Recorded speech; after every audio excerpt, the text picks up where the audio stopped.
নিজের মেয়ের হাজারো অপরাধ সহ্য হয়, পুত্রবধূর এক চুল পরিমাণ অপরাধ আপনার সহ্য হয় না। এটা ঠিক নয়। আপনি পুত্রবধূকে নিজের মেয়ের মতো দেখুন, আর পুত্রবধূরা তারাও নিজের শাশুড়িকে মায়ের মতো দেখুন। আর মনে মনে ভাবুন, চিরকাল আপনি পুত্রবধূ থাকবেন না, আপনিও শাশুড়ি হবেন। আপনার শাশুড়িকে যদি মায়ের মতো যত্ন আপনি করেন, তাহলে আপনার পুত্রবধূর কাছ থেকে আপনিও মায়ের যত্ন পাবেন। আর এই ঝগড়া যদি থাকে, সংসার কিছুতেই ভালো থাকতে পারে না। গেল শাশুড়ি পুত্রবধূ। এবার স্বামী স্ত্রী। স্বামী স্ত্রীর ভিতরে মহব্বত আল্লাহর এক নিয়ামত। কোন আলহামদুলিল্লাহ। হযরত আয়েশা সিদ্দিকা রাদিয়াল্লাহু তাআলা আনহা বলেছেন, রাসূলুল্লাহর ঘরের ভিতরে কোন দৌলত ছিল না, কিন্তু ঘরটা মহব্বত দিয়ে ভরা ছিল। আমি গ্লাসে পানি পান করে গ্লাসটা যখন রেখে দিতাম, যেখানে আমি ঠোঁট লাগাইয়া পান করতাম, আমার নবী গ্লাসের সেই জায়গায় পা মুখ লাগাইয়া পানি পান করতেন। আমার দেশে বহুত স্বামী আছে, স্ত্রী বিয়ে করছে তো মনে করে যে আমি তো নওয়াবজাদা নসরুল্লাহ খান, আর বউ সারাদিন তুমি কাজ করবে। কেন সারাদিন বউ কাজ করবে? আপনি একটু কাপড়টা ধুইতে পারেন না? আপনি একটু তার থালা বালিটা ধোয়ার ব্যাপারে একটু সাহায্য করতে পারেন না? আপনি একটু তরকারি কোটার ব্যাপারে যেটা আপনি পারেন একটু সাহায্য করতে পারেন না? ঘরটা একটু আপনি গুছাইতে পারেন না? আপনি কোন বড় লাটের বড় লাট? এবার শোনুন রাসূলুল্লাহর আচরণ।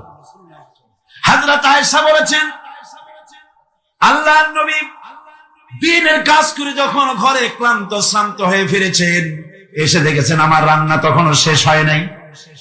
নবীজি ক্ষুধার্ত ছিলেন, ক্লান্ত ছিলেন, আমার রান্না তখনও হয় নাই দেখে নবীজির চক্ষু লাল হয় নাই, ভুরু কুঞ্চিত করেন নাই, বিরক্তির ভাব দেখান নাই, ভর্ৎসনা করেন নাই, বরং আমার পাশে বসে তরকারি কুটি অথবা রুটি সেকে আমাকে সাহায্য করেছে।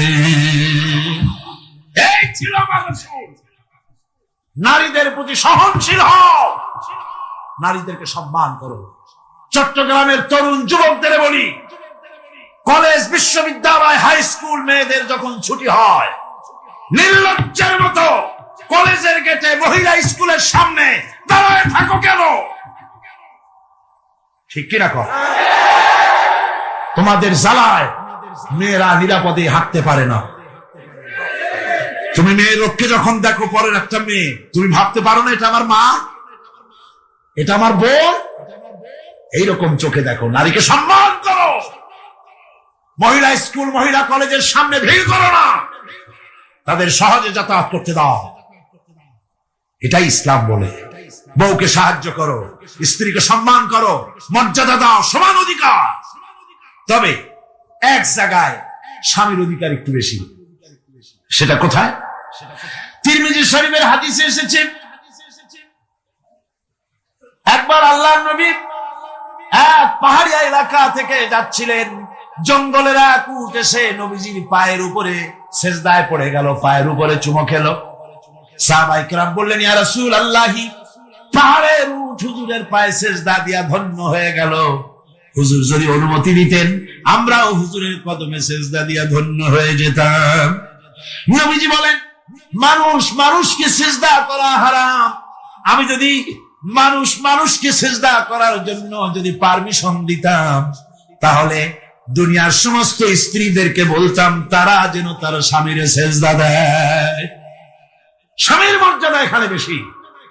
রাসূলুল্লাহ আরো বলেছেন, কোন স্ত্রীর মউত হয় যদি এমন অবস্থায় যে তার স্বামী তার প্রতি খুশি ছিলেন, আল্লাহ রাসূল বলেছেন মেয়ে লোকটি সোজা আল্লাহর জান্নাতে চলে যাবে। স্বামীর মর্যাদা এখানে বেশি। স্বামীকে লক্ষ্য রাখতে হবে, উভয়ের অধিকারের প্রতি যত্নশীল হতে হবে। এরপরে যখন সে মা হয়ে গেল, আমার বন্ধুগণ, নারী যখন মা হয়ে গেল, মর্যাদা তখন তার এত বেড়ে গেল। রাসূলের কাছে প্রশ্ন হলো, হুজুর খেদমত করবো কার? হুজুর বলেন তোমার মায়ের, তারপরে কার? তোমার মায়ের, তারপরে কার? তোমার মায়ের, তারপরে কার? তোমার পিতার। পিতার চাইতে মায়ের মর্যাদা কয় গুণ হলো? 3 গুণ হয়ে গেল।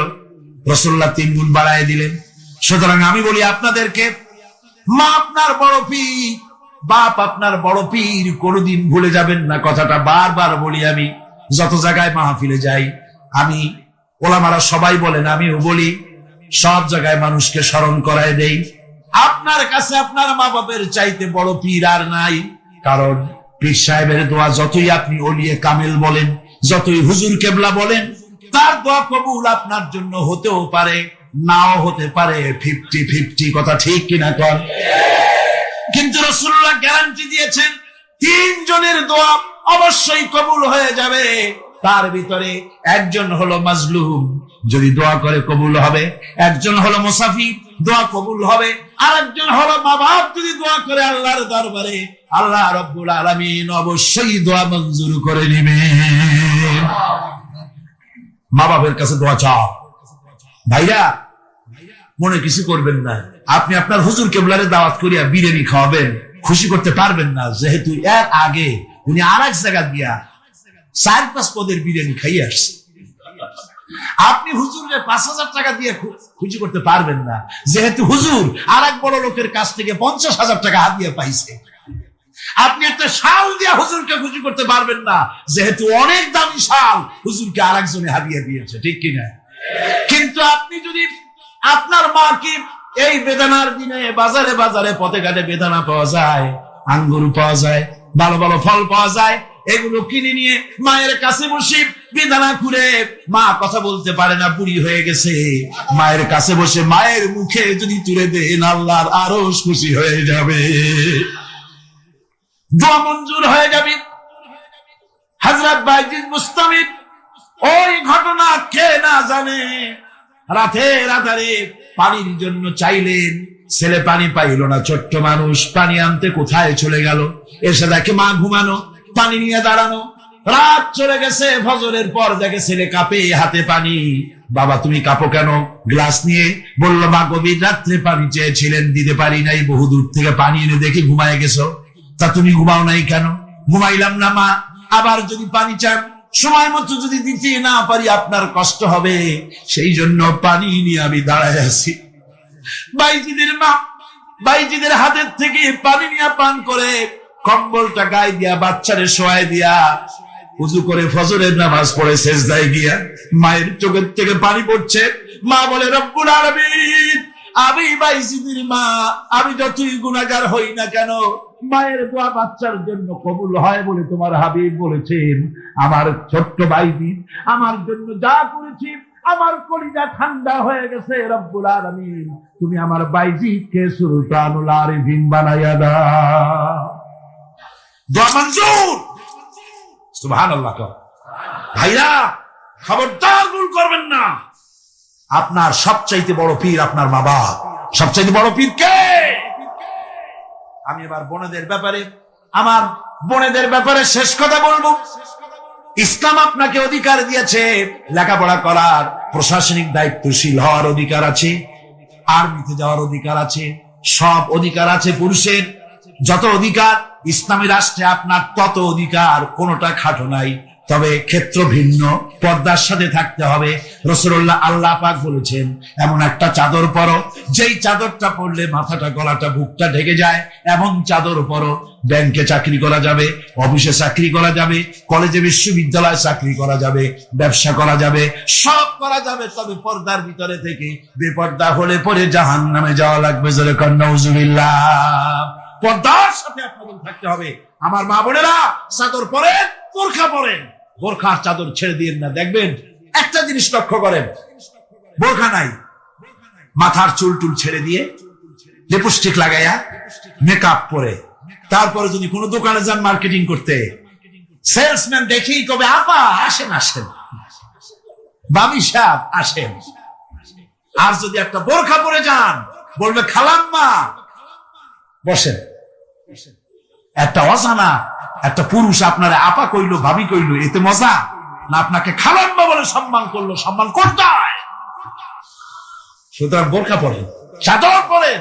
ইসলাম আপনাকে যে বোরখা পড়তে বলেছে, চাদর পড়তে বলেছে, আপনার সম্মানের জন্য, আপনার মর্যাদার জন্য। মা বোনদের ব্যাপারে সর্বশেষ কথা, অনেকের বাড়িতে চাকর চাকরানি থাকে, কাজের মেয়েরা থাকে, কাজের ছেলেরা থাকে, থাকে না? থাকে না? অনেক বাড়িতে কাজের মেয়ে লোক, কাজের লোক থাকে, কিন্তু গৃহকর্ত্রী এই কাজের লোকগুলির উপরে, চাকর চাকরানির উপরে এত জুলুম করে যে জুলুম মধ্যযুগেও ছিল। আস্তাগফিরুল্লাহ রাব্বি মিন কুল্লি যামবি ওয়া আতুবু ইলাইহি লা হাওলা ওয়ালা কুওয়াতা ইল্লা বিল্লাহিল আলিয়্যিল আযীম। আয় আল্লাহ তাআলা, আমি আর জীবনে কখনো শরীয়তের ওজর ছাড়া ফরজ নামাজ, ফরজ রোজা ছেড়ে দেব না।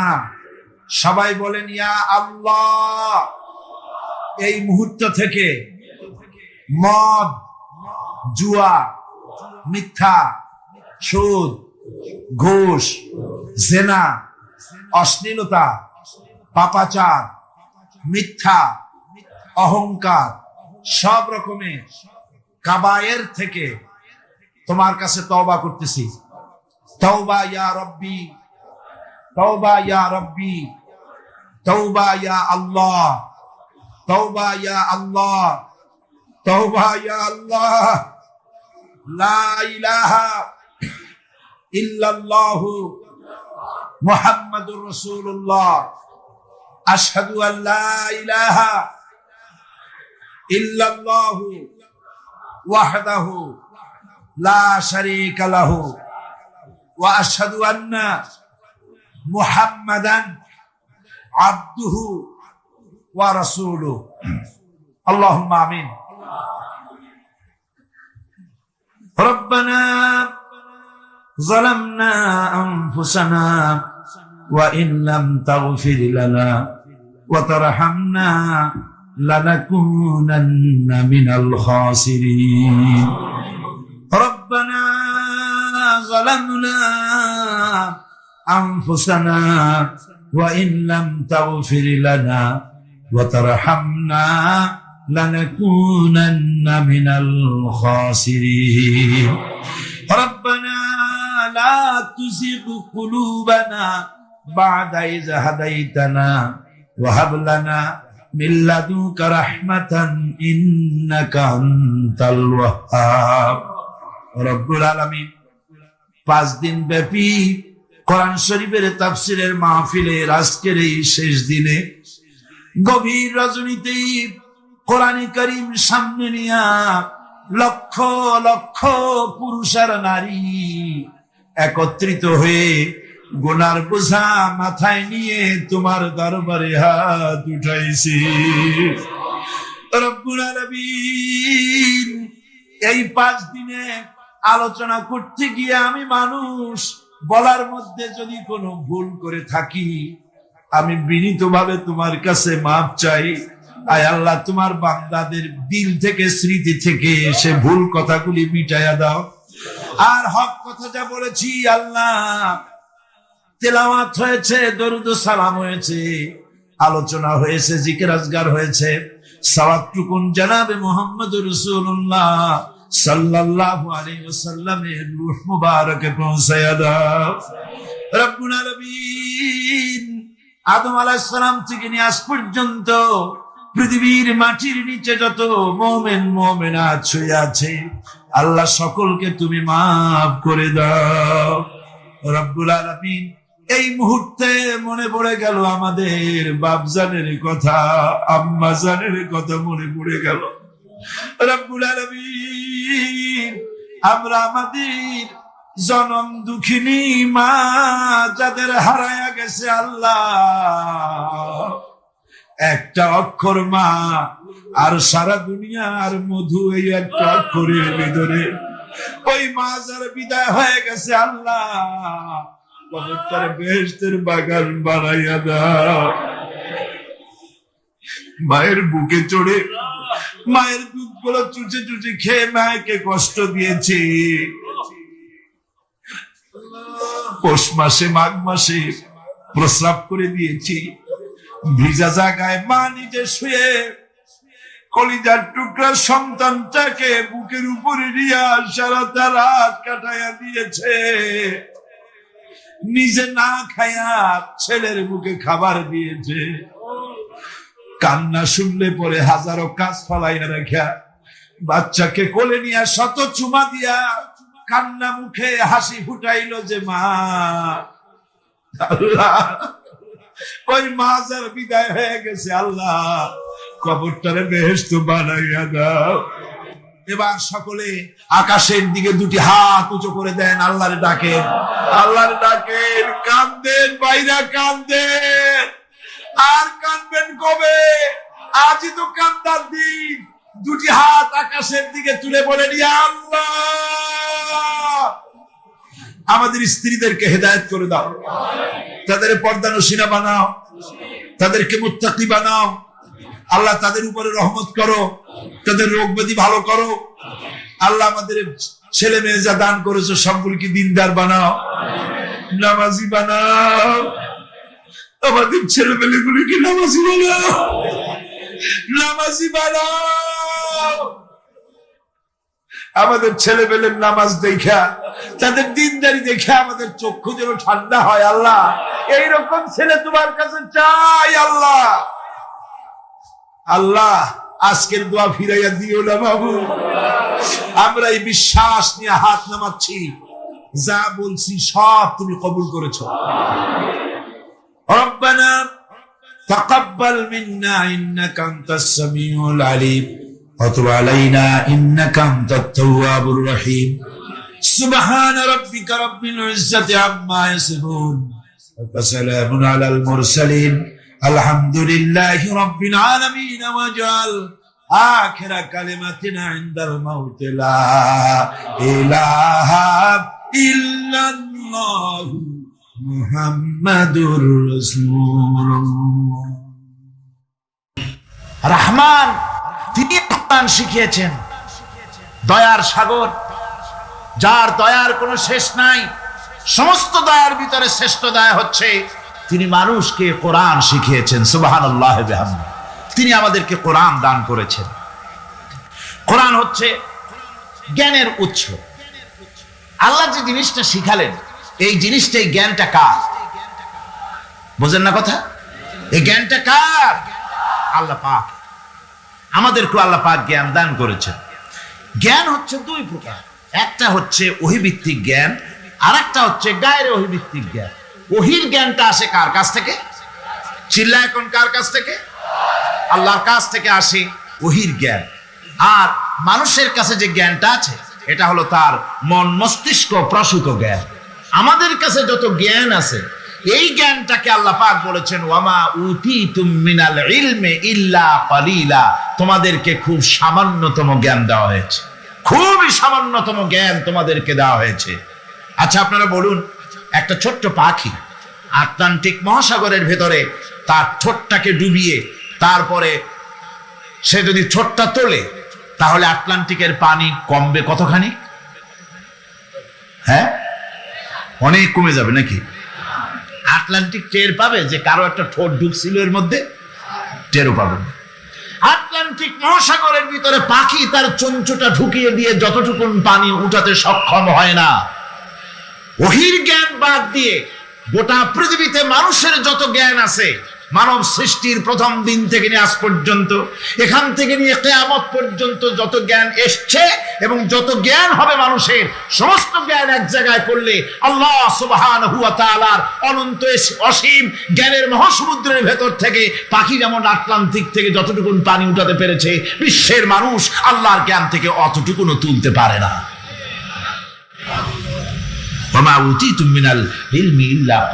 খুব সামান্যতম জ্ঞান তোমাদেরকে দেওয়া হয়েছে। আমি অবাক হই যখন আল্লাহ পাকের কোরআনে কারীমের এই আয়াত যখন স্টাডি করি, যখন পড়াশোনা করি, মুতালা করি, অবাক হয়ে যাই। মানুষকে সামান্যতম জ্ঞান দেওয়া হয়েছে। আল্লাহ বলছেন সামান্যতম জ্ঞান। ওমা উতীতুম মিনাল ইলমি ইল্লা কালিল যদি বলতেন, তবু একটা কথা ছিল যে তোমাদেরকে কিছু জ্ঞান দেওয়া হয়েছে। তো কিছু না, বলা হচ্ছে ওমা উতীতুম মিনাল ইলমি ইল্লা কালিলা, সামান্যতম, খুবই সামান্য জ্ঞান দেওয়া হয়েছে। সেই সামান্য জ্ঞানের ঠেলায় আমরা কোত্থেকে কোথায় চলে গিয়েছি। গরুর গাড়ি থেকে রকেট পর্যন্ত গিয়েছি, টেলিগ্রামের টরেটক্কা থেকে ফ্যাক্স পর্যন্ত পৌঁছে গেছি। কি সোজা জ্ঞান! এখান থেকে এই মাহফিলের ছবি, নিউজ, ভিউজ এন্ড পিকচার একত্রিত করে ছবি করে আপনি ফ্যাক্সের মেশিনে ঢুকিয়ে দিলেন, কোড নাম্বার টিপি দিলেন, লন্ডন, আমেরিকা, জেদ্দা, বিভিন্ন জায়গায় দিয়ে দিলেন। মিনিট লাগবে না, কয়েক সেকেন্ডের ভিতরে এই মাহফিলের পূর্ণ ছবি এবং খবর সে দেশের পত্রিকায় ছাপা হতে পারবে। কি আজীব! অথচ আল্লাহ পাক বলছেন সামান্যতম জ্ঞান। আমি অবাক হই আরো যখন শুনতে পাই পৃথিবীর বিভিন্ন দেশের স্যাটেলাইট গুলি যা ছেড়ে দেওয়া হয়েছে মহাশূন্যে, এই স্যাটেলাইট গুলি ড্রাইভার ছাড়া, কোন রকমের পরিচালক ছাড়া, চালক ছাড়া স্যাটেলাইট গুলি বছরের পর বছর ঘুরছে পৃথিবীর মাটি থেকে 350-400 মাইল উপরে ঘুরছে। তো ঘুরছেই, দুনিয়া থেকে ছবি, নিউজ ক্যাচ করছে, CNN, তারপরে স্টার টিভি ইত্যাদিতে সেগুলিকে তারা ছুড়ে দিচ্ছে। এভাবে করে যে দেশ থেকে যে দেশের স্যাটেলাইট সে দেশের পারপাস সার্ভ করতেছে। ওই স্যাটেলাইট 350-400 মাইল উপরে মহাশূন্যের ভেতরে তার মেশিনারি কোনো গোলযোগ হলে, যান্ত্রিক গোলযোগ যদি সৃষ্টি হয়, তাহলে ফ্রান্সের মাটিতে বসে, আমেরিকার মাটিতে বসে, ব্রিটেনের মাটিতে বসে বিজ্ঞানীরা কম্পিউটারের মাধ্যমে মনিটরিং করে 400 মাইল উপরের মেশিনকে ভালো করে দিচ্ছে। এরপর আল্লাহ রাব্বুল আলামিন বলছে ওমা উতীতু মিনাল ইলমি ইল্লা কালিলা, সামান্যতম জ্ঞান দেওয়া হয়েছে। এই যদি হয় সামান্যতম জ্ঞান, তাহলে আল্লাহ সুবহানাহু ওয়া তাআলার জ্ঞান কত কত বেশি। আল্লাহু আকবার! কত বড় জ্ঞানের মালিক সুবহানাল্লাহি ওয়া বিহামদিহি। সেই মহান আল্লাহ পাকের পক্ষ থেকে এসেছে কোরআন। কার পক্ষ থেকে? قد جاءكم من الله نور وكتاب مبين। আল্লাহ রাব্বুল আলামিন বলেন, আমি আল্লাহর পক্ষ থেকে তোমাদের জন্য এসেছে আলো, তোমাদের জন্য এসেছে নূর, আর তোমাদেরকে আমি দিয়েছি একখানা কিতাব, স্পষ্ট কিতাব দিয়েছি, নূর দিলাম, আলো দিলাম। সে আলো হলেন জনাবে মুহাম্মদুর রাসূলুল্লাহ সাল্লাল্লাহু আলাইহি ওয়াসাল্লাম। আর আজ দেখা গেল পৃথিবীর বুকে কোরআনের চাইতে বেশি পড়া হয়েছে এমন একটা বইয়ের নাম কর বলেন, এমন একখানা কিতাবের নাম বলেন যে কিতাবখানা কোরআনের চাইতে সবচাইতে বেশি পড়া হয়েছে, এমন একটা কিতাবের নাম বলতে পারবেন? পারবেন না। কোরআন সর্বাধিক পঠিত কিতাব। আল্লাহ রাব্বুল আলামিন এই কিতাবকে অবতীর্ণ করেছেন। আলিফ লাম রা কিতাবুন আনজালনাহু ইলাইকা লিতুখরিজান নাসা মিনাজ-যুলুমাতি ইলান-নূর। আলিফ লাম রা।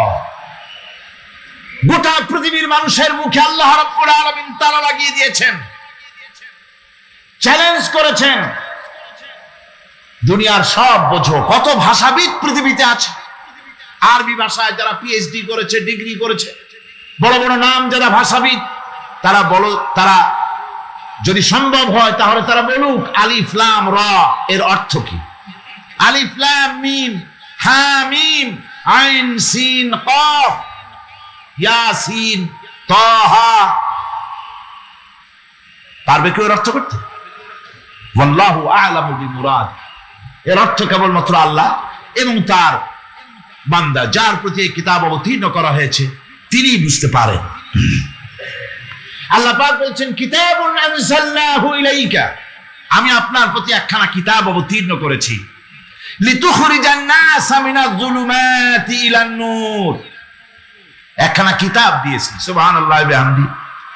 এমন একখানা কিতাব দিলাম যেই কিতাবের সম্পূর্ণ কিতাবখানা 30 পারা কোরআন শরীফে কিতাব, যার প্রতিটি সূরা কিতাব, যার প্রতিটি আয়াত কিতাব, যার প্রতিটি শব্দ কিতাব, যার প্রতিটি অক্ষর কিতাব। এমন বিশাল কিতাব আল্লাহ রাব্বুল আলামিন আজিম কিতাব দান করলেন। আল্লাহ পাক বলেন এই জন্য দান করেছি যাতে করে আপনি মানব মণ্ডলীকে অন্ধকারের ভিতর থেকে আলোর দিকে নিয়ে আসতে পারেন। এই জন্যই এই কোরআন আমি আপনার প্রতি নাজিল করেছি। কোরআনে কারীম আল্লাহ পাক অবতীর্ণ করেছেন মানুষের কাছে, অর্থাৎ রাসূল করিম সাল্লাল্লাহু আলাইহি ওয়াসাল্লামের কাছে। এক সময় এইভাবে নাজিল হয়নি। 30 পারা কোরআন একসাথে আসেনি, এসছে কিভাবে? ধারাবাহিক ভাবে আস্তে আস্তে একটু একটু করে আল্লাহ পাক অবতীর্ণ করেছেন। এই কোরআন আল্লাহ নাজিল করলেন। তিনি বললেন আর রহমান আল্লামাল কোরআন। রহমান, তিনি কোরআন শিক্ষা দিয়েছেন, এমন কোরআন যে কোরআনে কোনো ভুল নাই। জোরে কোন সুবহানাল্লাহ।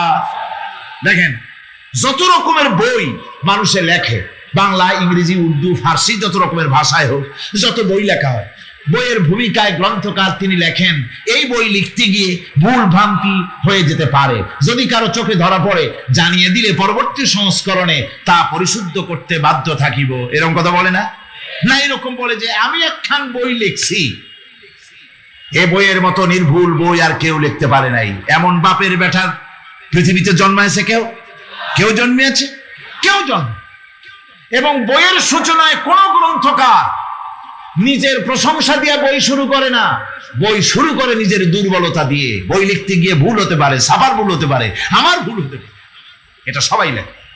এই একখানা কিতাব তামাম পৃথিবীর বুকে অদ্বিতীয় কিতাব। এই কিতাবের রচয়িতা, এই গ্রন্থের অথার, এই মহাগ্রন্থের মালিক, তিনি এই গ্রন্থ শুরু করেছেন নিজের প্রশংসা দিয়া। জোরে বলেন সুবহানাল্লাহ। কোরআন কভার খোলা মাত্রই গ্রন্থকারের প্রশংসা শুরু হয়ে গেল। আলহামদুলিল্লাহি রাব্বিল আলামিন। পড়েন সবাই, আলহামদুলিল্লাহি রাব্বিল আলামিন। সমস্ত প্রশংসা, যাবতীয় প্রশংসা ওই আল্লাহ সুবহানাহু ওয়া তাআলার, যিনি तमाम বিশ্ব জাহানের যিনি স্রষ্টা। পালনিওয়ালা রব। সুতরাং তার প্রশংসা দিয়ে শুরু হলো। বইয়ের অথার যিনি, কিতাবের অথার যিনি, গ্রন্থের মালিক যিনি, তার নিজের প্রশংসা দিয়ে বই শুরু হয়ে গেল। সামনে এগোলেন, এবার কিতাব সম্পর্কে চিন্তা আসতে পারে, ভুল টুল আছে নাকি? কিতাব খোলা মাত্রই প্রশংসার পরে দেখতে পাবেন যালিকাল কিতাবু লা রাইবা ফীহি। এই কিতাবের ভিতরে, এই সেই কিতাব যার ভিতরে কোনো ভুল নাই, কোনো সন্দেহের অবকাশ নাই। বিরাট চ্যালেঞ্জ আল্লাহ পাক করেছেন। পৃথিবীতে আল্লাহকে অস্বীকার করেছে এমন বহু পাপিষ্ঠ নরাধম নরপশু মানুষ মানব সমাজে জন্মায়েছে যারা আল্লাহকে অস্বীকার করেছে। আছে না? আছে না? কিন্তু এ কথা কেউ আজও বলেনি যে কোরআন শরীফ মানুষের তৈরি। এ কথা বলে কেউ প্রমাণ দিতে পারেনি। এ কথা বলার সাহসে কেউ রাখে না। তার কারণ, কেউ যদি বলে যে কোরআন মানুষের তৈরি, তাহলে তাকে বলা হবে যে তাহলে মানুষের তৈরি যখন, তুমিও তো মানুষ, একখানা তৈরি করো। আজ পর্যন্ত এই চ্যালেঞ্জের মোকাবেলা কেউ করতে পারেনি। আল্লাহ রাব্বুল আলামিন বলেন, আমি ইয়াকুলুনা ইফতারাহু কুল ফাআতু বিসূরাতিন মিন মিসলি ওয়াদউ মান ইসতাতা'তুম মিন দুনিল্লাহি ইন কুনতুম সাদিকিন। ও নবী, ওরা কি কথা বলে যে কোরআন মানুষের বানানো? যদি তাই হয়, আপনি বলুন যে তোমরা তোমাদের যত রকমের সাহায্যকারী আছে সমস্ত সাহায্যকারীদের সাথে নাও আর কোরআনের সূরার মতো করে সূরা বানাও। এরপরে আল্লাহ রাব্বুল আলামিন আবার চ্যালেঞ্জ করলেন, কুল ইন ইসতামাতিল ইনসু ওয়াল জিন্নু আইয়াতু বিমিসলি হাযাল কুরআন। আপনি বলুন, तमाम পৃথিবীর মানুষ আর জেনেরা সব একত্রিত হয়ে যাও, সবাই একত্রিত হয়ে কোরআনে কারীমের সূরার মতো করে সূরা বানায় নিয়ে আসো যদি তোমাদের পক্ষে সম্ভব হয়। আল্লাহ পাক বলেন, লা ইয়াতুনা বিমিসলিহি ওয়ালাউ কানা বা'দুহুম লিবা'দিন যাহিরা। তোমরা যদি জেনেদের সাহায্যকারী মানুষ হও, মানুষের সাহায্যকারী জেনেরা হও, तमाम পৃথিবীর মানুষ আর জেন একত্রিত হয়ে প্রচেষ্টা চালালেও আল্লাহর কোরআনের সূরার মতো করে একটা সূরা কেউ বানাতে পারবে না। পারবে? পেরেছে কেউ? আজ পর্যন্ত কেউ কোরআনে কারীমের সূরার মতো করে একটা সূরা কেউ এই পৃথিবীতে বানাতে পারেনি। কারো পক্ষে এটা সম্ভব হয়নি। আল্লাহ রাব্বুল আলামিন আবার চ্যালেঞ্জ করেন, ইন কুনতুম ফি রাইবিম মিম্মা নাযালনা আলা আবদিনা فأتوا بسورة من مثله وادعوا شهداءكم من دون الله إن كنتم صادقين। আমি আমার বান্দার উপরে যে কিতাব অবতীর্ণ করেছি এর ভিতরে সন্দেহ আছে বলে যদি মনে করো এর ভিতরে সন্দেহ আছে, মানুষের বানানো, এমনটি যদি সন্দেহ হয়, তাহলে কোরআনের সূরার মতো করে একটা সূরা বানাও, ছোট্ট একটি সূরা বানাও। ফাতু বিসূরাতিন, সূরা আলে ইমরানের মতো না, সূরা আরাফের মতো না, সূরা মায়েদার মতো না। ফাতু বিসূরাতিন, ছোট্ট একটি সূরার মতো করে একটা সূরা বানাও। কিয়ামত হয়ে যাবে, মানুষ কোরআনে কারীমের মতো একটি ছোট্ট সূরাও বানাইতে পারবে না। সুবহানাল্লাহ। আমার ভাইরা, এই কোরআন আল্লাহ রাব্বুল আলামিনের পক্ষ থেকে নাজিল হলো। কোরআন মানুষের চিরটা কাল ধরে, আবহমান কাল ধরে মানুষের মনকে আকৃষ্ট করেছে। কোরআনে কারীমের এর ভাষা, এর লালিত্য, এর মাধুর্য, এর রচনা শৈলী এবং এর গতিময় ছন্দ, এর শব্দ বিন্যাস মানুষকে মুগ্ধ করেছে চিরকাল ধরে। আল্লাহর নবী বলেন, এ কোরআন যখন আমি তেলাওয়াত করতেছিলাম একটা রাত্রে, যে রাতে আমার তেলাওয়াতের সামনে ছিল জেনেরা যখন আমার কাছ থেকে তেলাওয়াত শুনল, ইসসামিআতু হাত্তা ক্বালু ইন্না সামি'না কুরআনান আজাবা। আমার মুখ থেকে যারা যখন তেলাওয়াত শুনল, জেনেরা তখন এ কথা না বলে পারে নাই, আমরা এক আশ্চর্য ধরনের কিতাব শুনেছি। জোরে বলেন সুবহানাল্লাহ। ইন্না সামি'না কুরআনান আজাবা, এক আশ্চর্য ধরনের কোরআন শুনেছি। বলতেছে সেই সব জেনেরা যাদের বয়স 1000 বছর, 1500, 2000 বছর, 500 বছর, যারা জাবুর শুনেছে, ইনজিল শুনেছে, তাওরীত শুনেছে, সেসব জেনেরা বলছে ইন্না সামি'না কুরআনান আজাবা, আশ্চর্য কিতাব শুনেছি। এমন এক কিতাব ইয়াহদি ইলা রুশদ, যে কিতাব শুনলে বলে শ্রোতাকে হেদায়েত, সেই সত্য কথা বলে। আর ওয়ামান আমিলা বিহি উজরা, এই কোরআন যে আমল করবে তাকে পুরস্কার দেওয়া হবে, সে পুরস্কৃত হবে, দুনিয়ায় পুরস্কার পাবে, আখিরাতেও পুরস্কার পাবে। সুবহানাল্লাহ। ওয়ামান হাকামা বিহি আদালা, আর কোরআন থেকে যে বিচার ফয়সালা করবে সেই কেবলমাত্র সঠিক সুষ্ঠু বিচার কায়েম করবে, সোশ্যাল জাস্টিস সেই করতে পারবে, সুবিচার জাস্টিস কায়েম সেই করতে পারবে। ওয়ামান দাআ ইলাইহি হুদিয়া ইলা সিরাতিম মুস্তাকিম, আর কোরআন থেকে যে দাওয়াত দেয়, কোরআনের দিকে যে দাওয়াত দেয়, সেই কেবলমাত্র সঠিক সহজ সরল রাস্তার দিকে দাওয়াত দেয়। যেই দাওয়াত শুরু হয় পৃথিবীর মাটি থেকে আর শেষ হয় গিয়া জান্নাতুল ফেরদাউসে। আমার ভাইয়েরা, কোরআন এর পরিচয়ের কথা বলতেছিলাম। আল্লাহ পাক কি কোরআন আমাদের শিখালেন, কোন কোরআন আমাদের শিখিয়েছেন, সেই কোরআনের পরিচিতি আপনাদের সামনে আমি তুলে ধরতেছি। আমি নিজে না, এবার কোরআন তার পরিচয় নিজেই দেবে।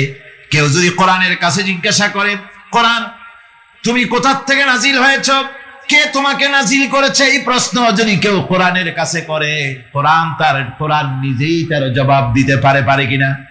কোরআন নিজেই বলে, তানজিলাম মিম্মান খালাকাল আরদা ওয়াস সামাওয়াতিল উলা, এ কোরআন নাজিল করেছেন তিনি, যিনি ওই উচ্চ আকাশ আর জমিনকে যিনি সৃষ্টি করেছেন, সেই আল্লাহ আমারে নাজিল করেছেন। কোরআনের কাছে কেউ যদি প্রশ্ন করে, ও কোরআন, এই পৃথিবীতে নাজিল হওয়ার আগে তুমি কোথায় ছিলে? কেউ যদি প্রশ্ন করে, কোরআনে কারীম নিজে নিজের পরিচয় শোনায়, আমি কোথায় ছিলাম শোনো। বাল হুয়া কুরআনুম মাজিদুন ফি লাউহিম মাহফুজ, বরং এই কিতাব অতীব মর্যাদা সম্পন্ন সুরক্ষিত ফলকে লিপিবদ্ধ ছিল, আমি ছিলাম লৌহে মাহফুজে, সেখান থেকে এসেছি। যদি কেউ প্রশ্ন করে, কোরআন কি, কোরআন তুমি কার উপরে অবতীর্ণ হয়েছ? জবাব কোরআন নিজেই দেয়, ওয়া আমিনু বিমা নুজিলা আলা মুহাম্মাদ ওয়া হুয়াল হাক্কু মির রাব্বিহিম। ঈমান আনো সেই জিনিসের উপরে যেটা মুহাম্মদ সাল্লাল্লাহু আলাইহি ওয়াসাল্লামের উপর অবতীর্ণ হয়েছে। আবার অন্য আয়াতেও জবাব পাওয়া যায়, তাবারাকাল্লাযী নাযালাল ফুরকানা আলা আবদিহি লিয়াকুনা লিল আলামিনা নাযীরা। অতীব বরকতপূর্ণ মহান সত্য সেই আল্লাহ রাব্বুল আলামিন, যিনি তার বান্দার পরে ফুরকান অবতীর্ণ করেছেন। সুবহানাল্লাহ বিহামদিহি। কোরআনের নাম আমি বলেছিলাম শুধু কোরআন নয়, অনেক নাম আছে। কোরআনের আরেক নাম ফুরকান। কোরআনের আরেক নাম কি? আল ফারকু বাইনাল হাক্কি ওয়াল বাতিল। কোরআন হচ্ছে সেই মহাসত্য যা মিথ্যা এবং সত্যের মধ্যে পার্থক্য সূচিত করে, মঙ্গল এবং অমঙ্গলের মধ্যে পার্থক্য সৃষ্টি করে, যা সত্য এবং মিথ্যার মধ্যে তাফরিকা সৃষ্টি করে, সত্যকে মানুষকে বুঝিয়ে দেয়। তার নাম হচ্ছে ফুরকান। এবার যদি প্রশ্ন করা হয়, ও কোরআন, বুঝলাম তুমি লৌহে মাহফুজে ছিলে, বুঝলাম তুমি নবীজির উপরে নাজিল হয়েছো, এবার বলো তুমি কোন মাসে নাজিল হয়েছো? তুমি তো আসছিলা প্রথম কোন মাসে নাজিল হয়েছো?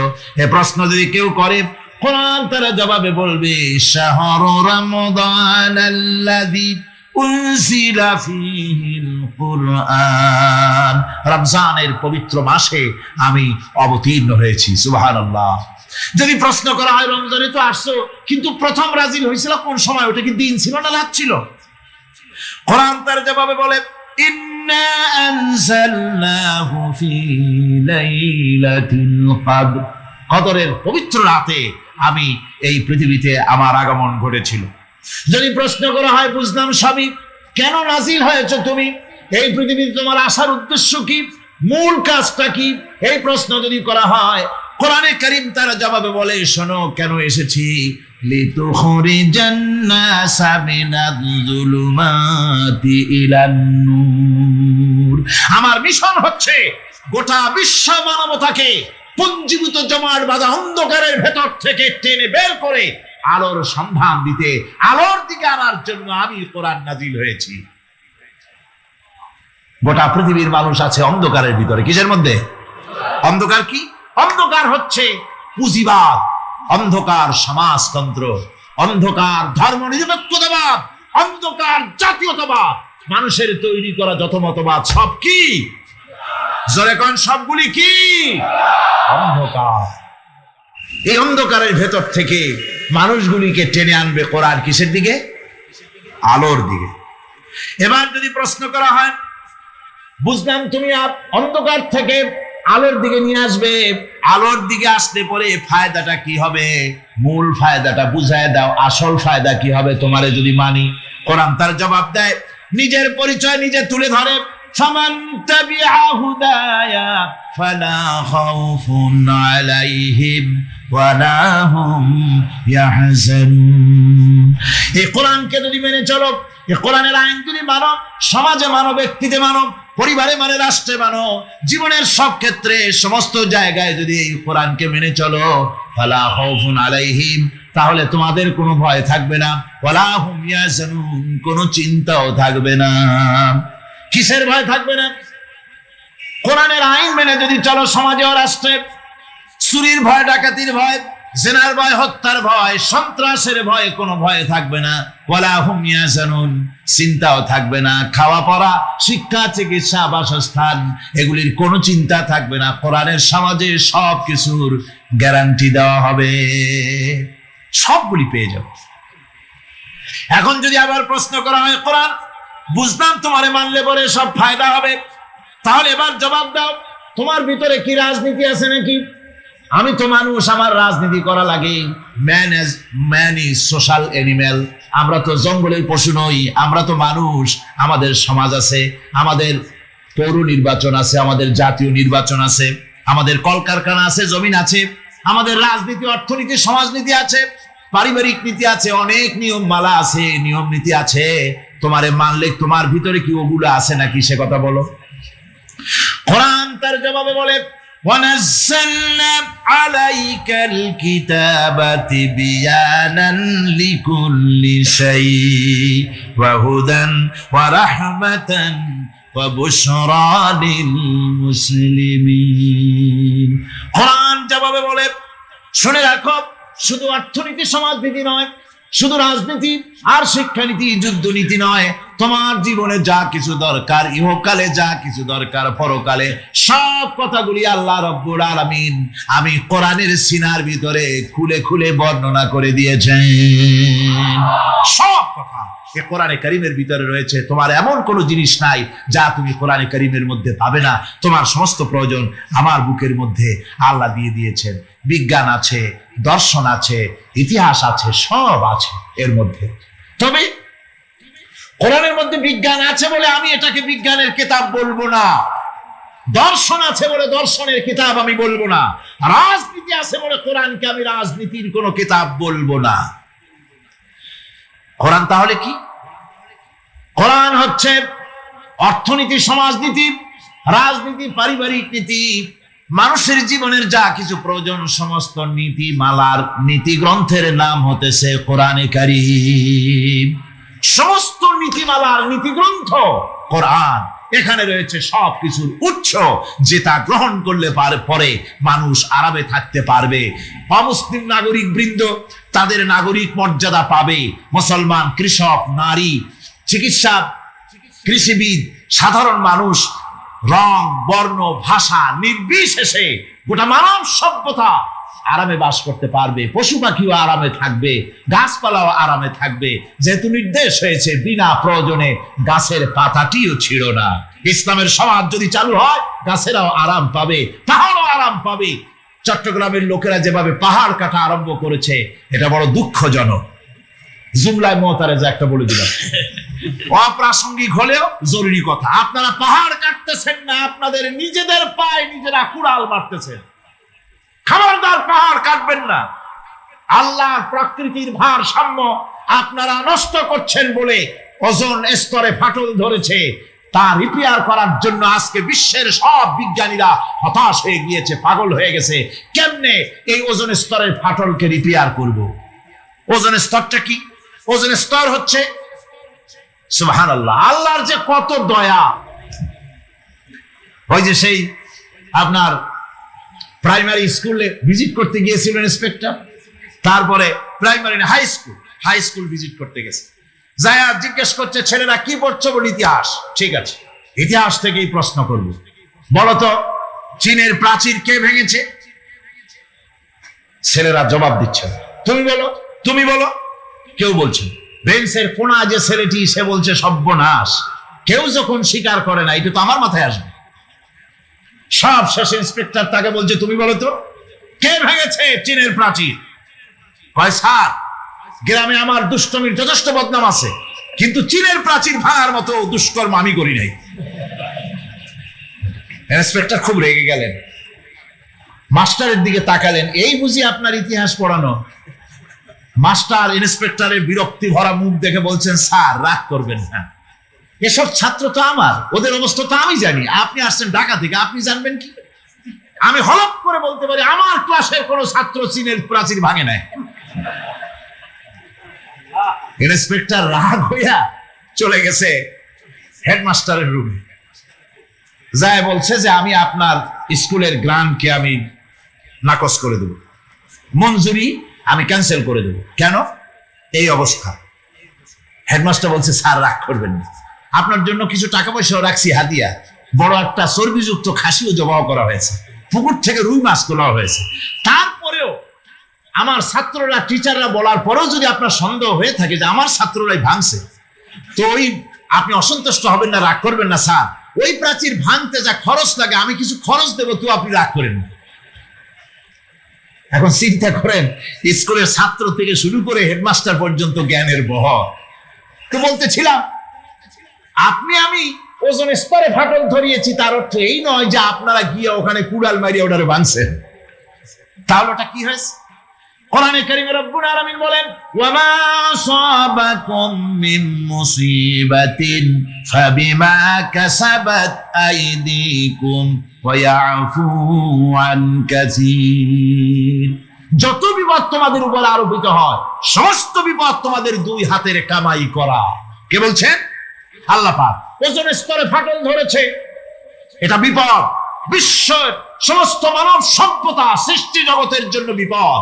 এই বিপদের জন্য দায়ী পৃথিবীর মানুষ। কি রকম?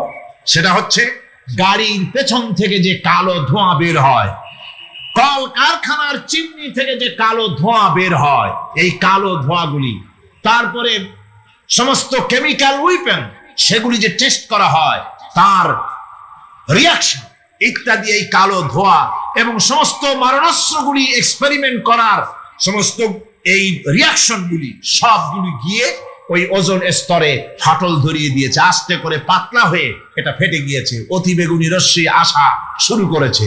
এটাকে বন্ধ করার জন্য বিজ্ঞানীরা আজ মরিয়া হয়ে গিয়েছে। ইনশাআল্লাহ আল্লাহ পাক তার বিজ্ঞানীদের মানুষের মাথায় বুদ্ধি এনে দিবেন, রিপেয়ারও হয়ে যাবে ইনশাআল্লাহ। সবাই বলেন ইনশাআল্লাহ। তাহলে বললাম কেন এই কথাটা? এই জন্য বললাম যে কোরআনে কারীমের মধ্যে আল্লাহ রাব্বুল আলামিন সব কথা বলে দিয়েছেন, কোনো কথা বাদ রাখেন নাই। পাহাড়গুলি ভেঙে আমরা ক্ষতি করতেছি, গাছগুলি কেটে আমরা ক্ষতি করতেছি, প্রকৃতির ভারসাম্য নষ্ট করে দিচ্ছি, ফলে সমুদ্রের পানি স্ফীত হচ্ছে, ভূমিকম্প বাড়তেছে, ঘূর্ণিঝড় হচ্ছে, টর্নেডো হচ্ছে, পৃথিবী বিধ্বস্ত হয়ে যাচ্ছে, ক্লাইমেটের পরিবর্তন আসছে। আজকে পৌষ মাস, এটা কি মাস? কত তারিখ? দেখেন বাংলা ভাষাকে কত মহব্বত করি। যদি বলি আজকে ডিসেম্বরের কত তারিখ, গড় গড় করে মুখস্থ হয়ে যাবে। বাংলারে খুব ভালোবাসি, মাসটার তারিখ বলতে পারলাম না, দুঃখিত। এই হলো আমাদের ভালোবাসা। আজকে পৌষ মাসের অর্ধেকও শেষ হয়ে যাচ্ছে, অথচ মনে হচ্ছে শীত যেন তার শ্বশুর বাড়ি বেড়াতে গেছে। এই যে অবস্থা, এই অবস্থা শুধু বাংলাদেশে নয়, গোটা পৃথিবীতে ক্লাইমেটের একটা বিরাট পরিবর্তন আসতেছে, একটা বড় রকমের পরিবর্তন আসতেছে। এর কারণ হচ্ছে এই পৃথিবীর মানুষেরা নিজেরাই প্রকৃতির ভারসাম্যকে নষ্ট করে দিয়েছে। এই ভারসাম্য নষ্ট হওয়ার কারণে আবহাওয়ার পরিবর্তন হচ্ছে, সামুদ্রিক জলোচ্ছ্বাস বাড়তেছে, ভূমিকম্প, আগ্নেয়গিরি ইত্যাদি হচ্ছে এবং পৃথিবীর মানুষ বিধ্বস্ত হচ্ছে। বলতেছিলাম এই কোরআনে কারীমের মধ্যে আল্লাহ পাক সব কথা বলে রেখেছেন। যদি জানতাম, বুঝতাম, তাহলে এই অবস্থার সৃষ্টি হতো না। এটা বিজ্ঞানের বই নয়, রাজনীতির বই নয়, সমাজনীতির বই নয়, বরং সমস্ত নীতিমালার উচ্চ, জ্ঞানের উচ্চ হচ্ছে আল কোরআন। জ্ঞানের উচ্চ কি? আরো জোরে বলেন, জ্ঞানের উচ্চ কি? আল কোরআন। পবিত্র কোরআনে এমন এমন ঘটনা আল্লাহ পাক বলেছেন যা ষষ্ঠ শতাব্দীর দুনিয়া এ সম্পর্কে কিছুই জানতো না। অবশ্য কিছু কিছু ঘটনা ইহুদিদের কিতাবে অতিরঞ্জিত আকার এবং বিকৃত অবস্থায় এসেছে, কিন্তু কোরআনে কারীম দুনিয়ার মানুষকে আদম সৃষ্টি, নূহের বন্যা, তারপরে মুসা আলাইহিস সালাম ফেরাউনের ঘটনা, ইব্রাহিম আলাইহিস সালামের নমরুদের ঘটনা এবং ইউসুফ আলাইহিস সালামের কাহিনী সবগুলিকে সুন্দর করে কোরআন শরীফ উপস্থাপনা করেছে রাসূলের মাধ্যমে, যা পৃথিবীর ইতিহাসে কেউ জানতো না। সেগুলি আল্লাহ পাক জানাইছেন কিভাবে? কোরআনে কারীম বলছে, তিলকা মিন আম্বাইল গায়বি নুহিহা ইলাইকা মা কুনতা তা'লামুহা আনতা ওয়ালা কওমুকা মিন ক্বাবলি হাযা। এ হলো সব অজ্ঞাত ঘটনা। সমস্ত ঘটনাগুলি আল্লাহ পাক তার হাবিবকে শুনিয়ে বলে দিলেন, সব অজ্ঞাত ঘটনা, যা তুমি জানতে না, তোমার কোনো জানা ছিল না, আমি ওহীর মাধ্যমে তোমাকে সব জানাইছি। ইউসুফ আলাইহিস সালামকে যখন তার ভাইয়েরা কুয়ার মধ্যে ফেলে দিতেছিল, তখন তুমি উপস্থিত ছিলে না, এই ঘটনা ওহীর মাধ্যমে আমি জানালাম। মুসা আলাইহিস সালামকে যখন ফেরাউন দরিয়ার ভিতরে ফেলে দিল, সেই সময় তুমি সিনাই পর্বতের পাশে দাঁড়িয়ে সব দৃশ্য লক্ষ্য করনি, অথচ আমি ওহীর মাধ্যমে সব তোমাকে খুলে খুলে বলে দিয়েছি। আল্লাহ পাক সমস্ত ঘটনাগুলিকে বলে বলে কোরআন শরীফের মধ্যে সব সাজিয়ে দিলেন, বলে দিলেন। তিনি বললেন, ওয়ামা কুনতা বিজানিবিল গারবি ইয কাদাইনা ইলা মুসাল আমরা ওয়ামা কুনতা মিনাশ শাহিদিন। ফেরাউন যে মুসার সঙ্গে যে ব্যবহারটা করলো, এ সময় সেখানে তুমি উপস্থিত ছিলে না, আমি ওহীর মাধ্যমে তোমাকে তা জানিয়েছি। كذلك نقص عليك من أنباء ما قد سبق وقد آتيناك من لدنا ذكرا। আল্লাহ পাক বলেন এভাবে আমি আপনার কাছে অতীত ঘটনাবলী ওহীর মাধ্যমে নিখুঁত ভাবে আপনার সামনে সব বলে দিয়েছি। আমার ভাইরা, এই বিশ্বলোকে ঊর্ধ্ব লোক সম্পর্কে নিয়ে ভুল তথ্য বর্ণনা আল্লাহ পাক করে দিয়েছেন কোরআনের মাধ্যমে। 1665 খ্রিস্টাব্দে স্যার আইজাক নিউটন তিনি আবিষ্কার করলেন মাধ্যাকর্ষণ শক্তিকে। এই মাধ্যাকর্ষণ শক্তি, ল অফ গ্রাভিটেশন, এ সম্পর্কে মানুষের এই থেকে কিছু জানলো, কিন্তু আজ থেকে 1400 বছর আগে আল্লাহ রাব্বুল আলামিন তার উম্মি নবী, যিনি কোনো বিজ্ঞানাগারে লেখাপড়া করেন নাই, কোনো সায়েন্স রিসার্চ করেননি, যিনি কোনো কলেজ ইউনিভার্সিটিতে পড়াশোনা করেননি, তার মাধ্যমে জানিয়েছেন মাধ্যাকর্ষণ শক্তির কথা। কোরআন বলছে ইন্নাল্লাহা ইউমসিকুস সামাওয়াতি ওয়াল আরদা আন তাজুলা। এই পৃথিবী এবং সমস্ত গ্রহ উপগ্রহকে আল্লাহ পাক বলছেন আমি এমন এক শক্তি দিয়েছি যে শক্তির মাধ্যমে একটা আরেকটাকে আকর্ষণ করে রাখছে। এই পৃথিবীতে মাধ্যাকর্ষণ শক্তি শুধু পৃথিবীর নাই, সূর্যের আছে, মঙ্গলের আছে, নেপচুনের আছে, ইউরেনাসের আছে, বৃহস্পতির আছে। প্রত্যেকটি গ্রহের আলাদা আলাদা মাধ্যাকর্ষণ শক্তি আছে, আর এই শক্তির বলে একটা আরেকটাকে টেনে ধরছে যাতে করে বিচ্ছিন্ন হয়ে না যায়, যাতে করে ধ্বংসপ্রাপ্ত না হয়। এগুলি আল্লাহ পাক এই তথ্যগুলি কোরআনে কারীমের মধ্যে বলেছেন। ফলে মরিস বুকাইলির মতো লোক, যিনি ফরাসি দার্শনিক, তিনি বলেছেন দুনিয়ার সমস্ত বিজ্ঞানীদের থিওরি হচ্ছে এই যে বিজ্ঞানের কোনো থিওরি ফাইনাল নয়। আজ একটা হচ্ছে, কাল সেটাকে পরিবর্তন করে নতুন আর এক থিওরি আসতেছে। কিন্তু কোরআনে কারীমের মধ্যে আমি, কে বলতেছেন এ কথা? না না না, মরিস বুকাইলি বলছেন কোরআন শরীফের ভিতরে আমি যে বিজ্ঞানের তথ্য পেয়েছি, থিওরি পেয়েছি, তার কোনো পরিবর্তন আজও হয় নাই, ভবিষ্যতেও হওয়ার কোনো সম্ভাবনা নাই। মরিস বুকাইলি মনে করেছিলেন বেদ আর বাইবেলে যেমন ভুল আছে, কোরআন শরীফে ওই রকম ভুল আছে, নাউজুবিল্লাহ। সেই জন্য তিনি আরবি শিখলেন কোরআন বোঝার জন্য, ভুল ধরার জন্য। কোরআন শিখলেন কি জন্য? ভুল ধরার জন্য। আর এমন শেখা শিখছেন, ওই আরবি শিক্ষা মানে আমাদের দেশের লোকদের মতো আনাকুম জানাকুম শেখে নাই, ভালো করেই শিখছে, ভালো করেই মুখস্থ করেছে, তার ভালো করে আরবি শিখেছেন, তারপরে কোরআন শরীফ পড়েছেন, তারপরে তিনি এ কোরআন পড়ে তেলাওয়াত করে বুঝে এরপরে তিনি বই লিখেছেন the Bible, the Quran and science.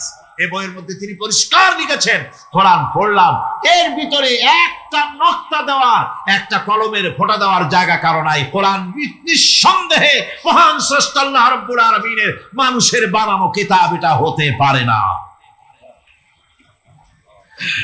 সুতরাং কোরআন শরীফের মধ্যে আল্লাহ পাক সব কথা বলে দিয়েছেন। বিজ্ঞানের সাথে কিন্তু কোরআনের সংঘর্ষ নাই। অনেকে মনে করে যে বিজ্ঞান আর কোরআন এর মধ্যে বিরাট সংঘর্ষ। না, বিরাট সংঘর্ষ নয়, দুই একটা পয়েন্টে সংঘর্ষ থাকতে পারে। অধিকাংশ ব্যাপারই বিজ্ঞান, আমি মনে করি বিজ্ঞানের আবিষ্কার যত বাড়বে কোরআন বোঝা মানুষের জন্য তত সহজ হবে। এটা আমার ধারণা, এটা আমার ধারণা। বিজ্ঞানের সাথে দুই একটা পয়েন্টের উপরে সংঘর্ষ আছে, যেমন চন্দ্র এবং সূর্য সম্পর্কে, সৌরজগৎ সম্পর্কে Copernicus, Kepler, Galileo, Newton, Einstein মহাশূন্য সম্পর্কে যে সব বক্তব্য রেখেছেন, সেসব বক্তব্যের সাথে কোরআন শরীফের কিছুটা বৈপরীত্য রয়েছে। যেমন কেউ বলেছেন সূর্য ঘোরে, পৃথিবী স্থির, কেউ বলে সূর্যের চতুর্দিকে পৃথিবী ঘোরে, কেউ কয় চন্দ্র ঘোরে, কেউ কয় আমরা কি আর বসে থাকি, আমরাও ঘুরি। কিন্তু আসলে ঘোরেটাকে কে ঘোরে, এ ফয়সালা কে দেবে? কে দিবে বলুন তো? হ্যাঁ, ঠিক বলেছেন, আল্লাহই দিবেন, কারণ এগুলি সৃষ্টি করেছেন কে? এবার শুনুন, এই বিতর্কের মীমাংসা আল্লাহ পাক করছেন কোরআনে কারিমে। বহু আগে গ্যালিলিও, কেপলার, কোপারনিকাস এদের বলার অনেক আগে বিশ্বনবী জনাবে মুহাম্মদ রাসূলুল্লাহ সাল্লাল্লাহু আলাইহি ওয়াসাল্লাম তিনি বলে দিয়েছেন, আল্লাহর কথা তিনি বলেছেন, লাশ-শামসু ইয়ানবাগি লাহা আন তুদরিকাল কামারা ওয়ালাল লাইলু সাবিকুন নাহার ওয়া কুল্লুন ফি ফালাকিন ইয়াসবাহুন। প্রবল জ্ঞানী হইবে যাহারা, আপন মনেতে বুঝিবে তাহারা, রাত্রি পারে না আগে যাইবার, দিনের স্থান করি অধিকার। চন্দ্র বাজে না সূর্যের গায়েতে, সূর্য পারে না চন্দ্রকে ধরিতে। যার যে স্থান বহাল রাখিয়া ভ্রমণ করিছে খোদাকে ডরিয়া।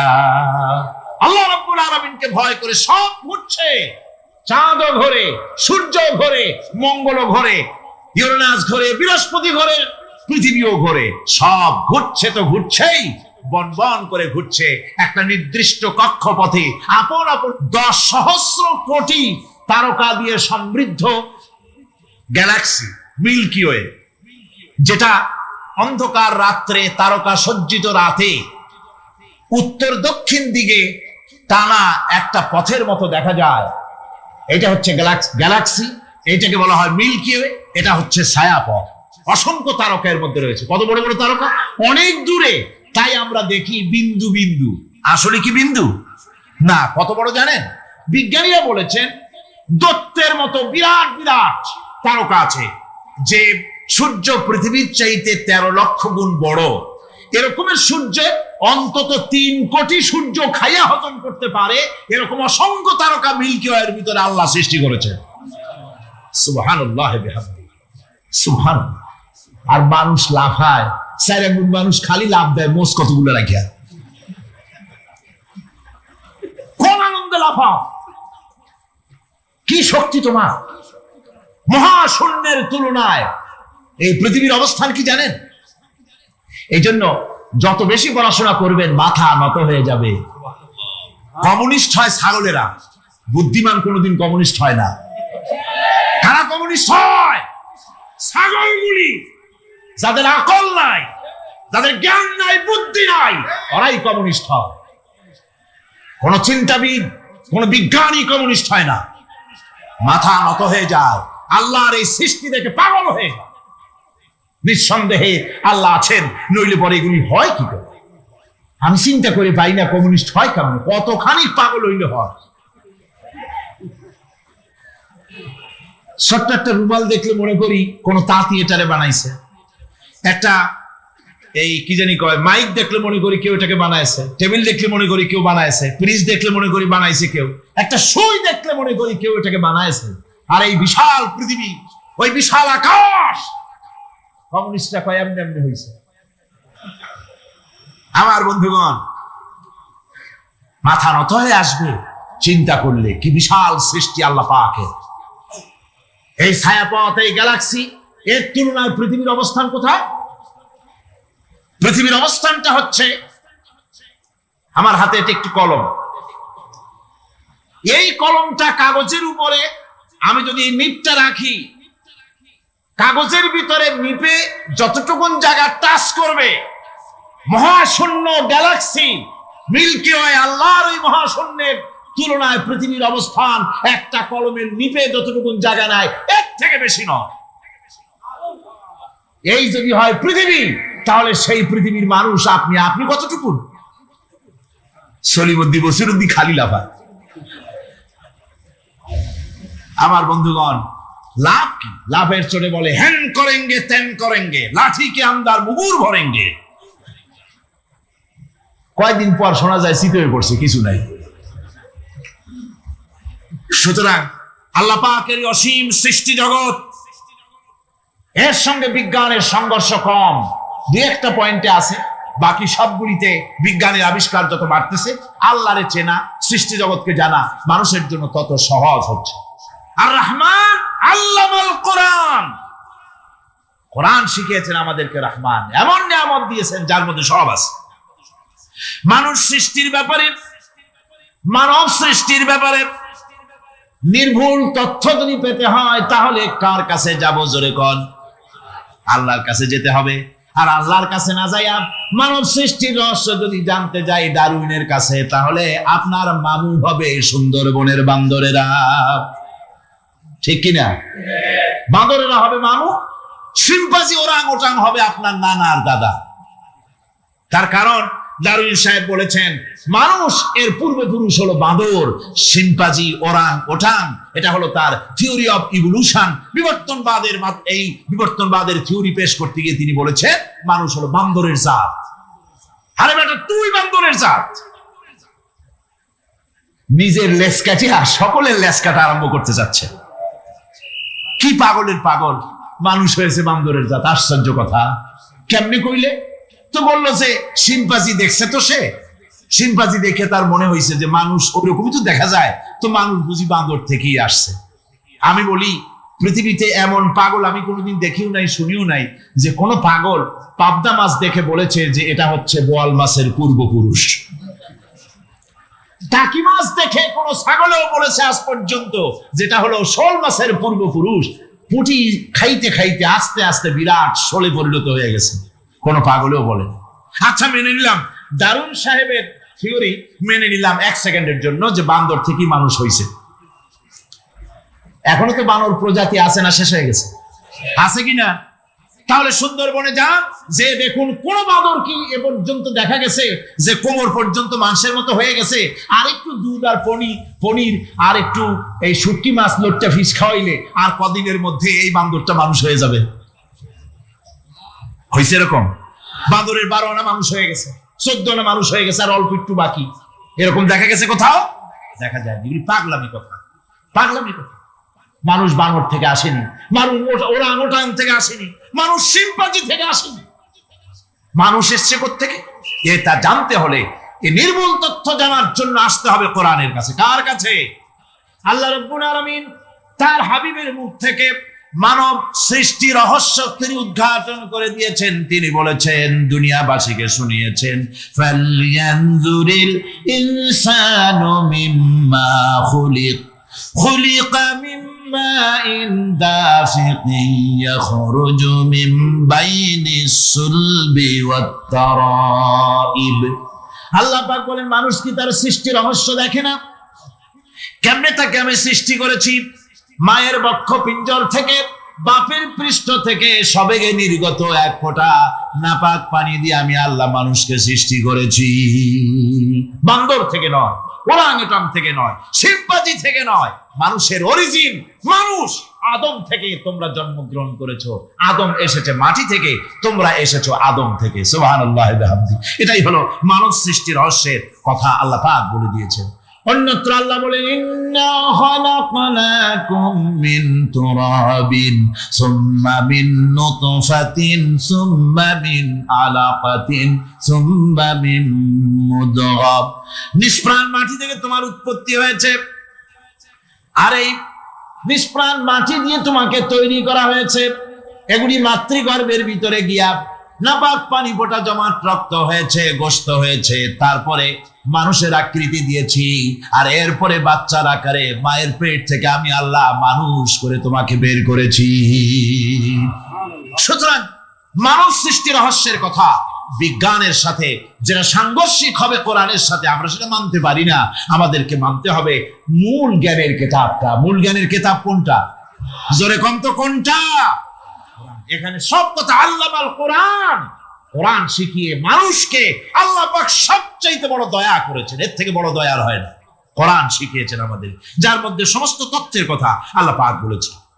The universe and doctor Einstein বইয়ের ভিতরে লেখা হয়েছে যে একদিন এমন হবে যখন ধীরে ধীরে সূর্য তার আরো হারিয়ে ফেলবে, চন্দ্র নিষ্প্রভ হয়ে যাবে, আর পৃথিবী আস্তে আস্তে তার গতি হারিয়ে ফেলবে। একথা আজকের বিজ্ঞানীরা অথবা আজ থেকে কয়েক বছর আগের বিজ্ঞানীরা একথা বলছেন। কিন্তু রাসূল করিম সাল্লাল্লাহু আলাইহি ওয়াসাল্লামের মুখ থেকে আজ থেকে 1400 বছর আগে, যিনি বিজ্ঞানাগারে মোটেও পড়াশোনা করেননি, লিখতে জানেন না, পড়তে জানেন না, সই করতে জানেন, বিজ্ঞান আসছে কথা বলছে, সেই কথা 1400 বছর 1500 বছর আগে রাসূল করিমের মুখ থেকে আল্লাহ পাক বলছেন।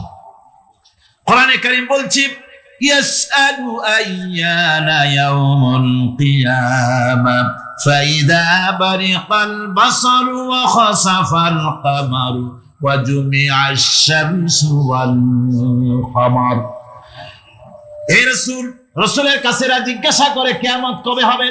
আল্লাহ পাক বলেন, বলে দিন যেদিন চন্দ্র তার আলো হারিয়ে ফেলবে, যেদিন সূর্য তার আলো হারিয়ে ফেলবে, আর চন্দ্র আর সূর্য সব একাকার হয়ে যাবে। তারা বলছে চাঁদে আলো থাকবে না, সূর্য আগের থেকে তার উত্তাপ এবং আলো স্তমিত হতেছে এবং হতে হতে এমন এক পর্যায়ে আসবে যখন সূর্য আলো হারিয়ে ফেলবে। বিজ্ঞানীরা গত 4-5 বছর আগে এই বক্তব্য রেখেছেন, কিন্তু 1400 বছর আগে বিজ্ঞানের লালনাগারে লেখাপড়া না করে হুজুরের মুখ থেকে আল্লাহ কথা বলে দিয়েছেন। তাহলে বিজ্ঞানের আসল কিতাব কোনটা? জোরে বলেন কোনটা? আল্লাহ পাক আরো বলেন, ইজা শামসু কুবিরাত ওয়া ইযান নুজুমুন কাদারাত ওয়া ইযাল জিবালু সুজ্জিরাত।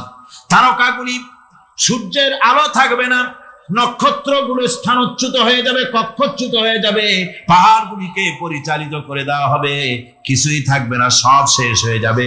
বিজ্ঞানীরা আজ বলতেছে যে সব শেষ হয়ে যাবে, কিছুই থাকবে না, সব শেষ হবে। বিজ্ঞানীরা বলতেছেন, কোরআন অনেক আগে বলেছে, কুল্লু মান আলাইহা ফান ওয়া ইয়াবকা ওয়াজহু রাব্বিকা যুল জালালি ওয়াল ইকরাম।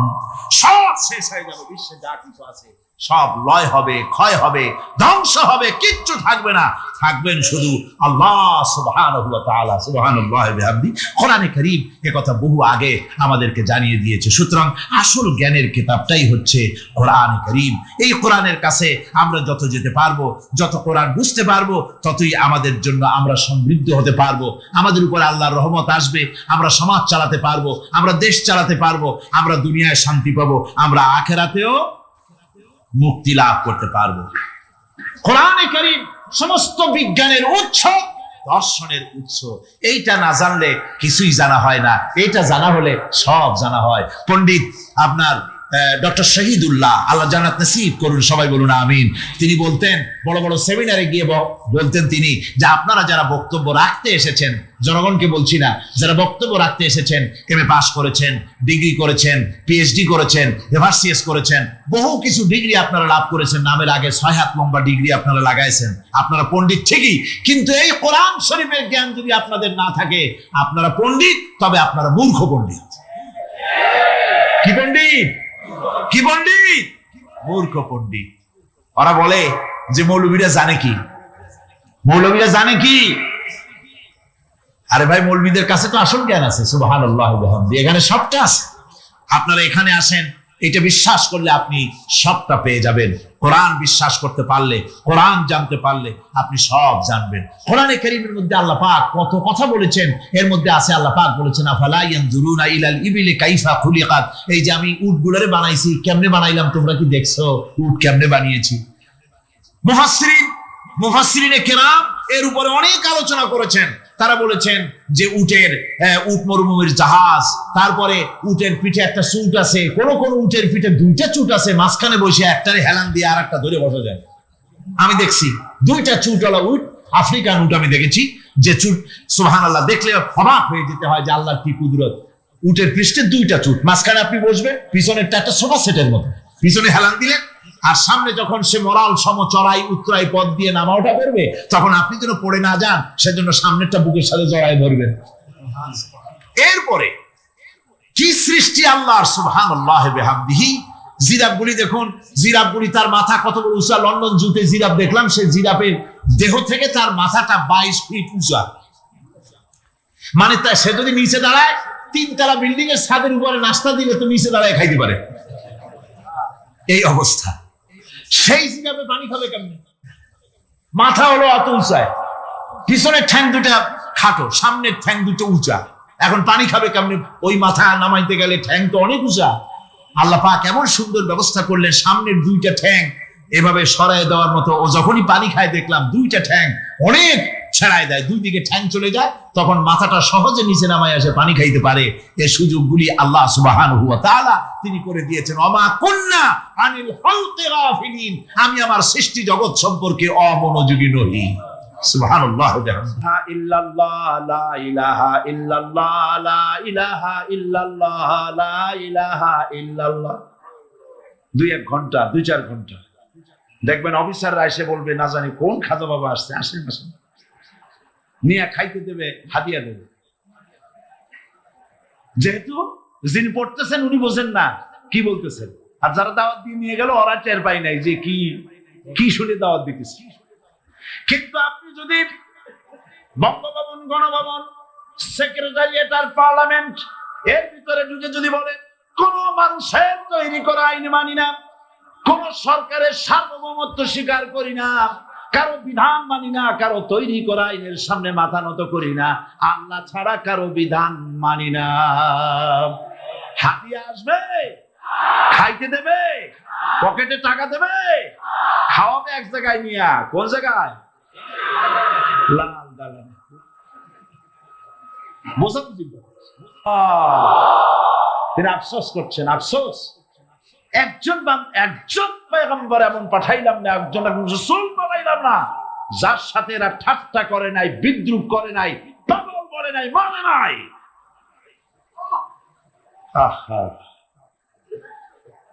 অপরাধ আল্লাহর সার্বভৌমত্ব প্রতিষ্ঠার অপরাধ। হযরত ইব্রাহিম আলাইহিস সালাম তিনি যখন এই কালেমার দাওয়াত দিয়েছেন নমরুদের বিরুদ্ধে, নমরুদ বলেছে মান আশাদ্দু মিন্না কুওয়া, আমার চাইতে শক্তিশালী আর কে আছে? আনা রাব্বুকুমুল আলা, আমি তোমাদের বড় প্রভু। নাউজুবিল্লাহ। কই থেকে একটা তুমি বলছো লা ইলাহা ইল্লাল্লাহ, আমি তো ইলাহ। হযরত ইব্রাহিম আলাইহিস সালাম কি কালেমার দাওয়াত পেশ করার অপরাধে অগ্নিকুণ্ডের ভিতরে ফালাবার ব্যবস্থা হয়ে গেছে। আল্লাহ পাক সব ঘটনা কোরআনে বলে দিয়েছেন, দিয়েছেন কিনা বলেন? কেন বললেন এই সমস্ত কথা? এই জন্য বলেছেন ফেরাউন মরে যাবে, নমরুদ মরে যাবে, কিন্তু তাদের প্রেতাত্মারা যুগে যুগে তারা বেঁচে থাকবে। আগুনের ভিতরে ফালাবার ব্যবস্থা হয়েছে। আল্লাহ পাক বলে দিয়েছেন আমার রাস্তায় যদি চেষ্টা করো, জিহাদ করো, আমার সাহায্য তোমরা পাবে। ওয়া কানা হাক্কান আলাইনা নাসরুল মুমিনিন, মুমিনদেরকে সাহায্য করা আমি আল্লাহর জন্য ওয়াজিব। সুবহানাল্লাহ বলবেন না? আলহামদুলিল্লাহ বলবেন না? আমার জন্য ওয়াজিব মুমিনদেরকে সাহায্য করা। ইব্রাহিম আলাইহিস সালামকে আগুনে ভালানো হচ্ছে। হযরত জিবরাইল বলেন ইব্রাহিম তোমাকে আগুনের ভিতরে ফালানো হতেছে, আমার কাছে সাহায্য চাও, আমি তোমারে বাঁচায় দেব। হযরত ইব্রাহিম আলাইহিস সালাম তিনি বললেন জিবরাইল আমার পরীক্ষা চলতেছে, আমাকে ডিস্টার্ব করো না, আমি তোমার কাছে সাহায্য কেন চাইবো? আমি তো এমন কোন অন্ধ আল্লাহর ইবাদত করি না যিনি তার বান্দার দুঃখ দুর্দশা নিজের চোখে না দেখেন। পরীক্ষা পাস করছে না? পাস করছেন কিনা? হযরত ইব্রাহিম বলেন শোনো জিবরাইল, আমি যদি আগুনের ভিতরে পড়ে যাই আর আগুনে পুড়ে যদি ভস্ম হয়ে যায়, আমার আল্লাহ যদি এতে খুশি হন, তাহলে আমি আমার রব্বুল আলামিনকে খুশি করার জন্য এভাবে 1000 বার পুড়তে আমি রাজি আছি। ইব্রাহিম আলাইহিস সালাম আগুনের ভিতরে পড়ে গেলেন।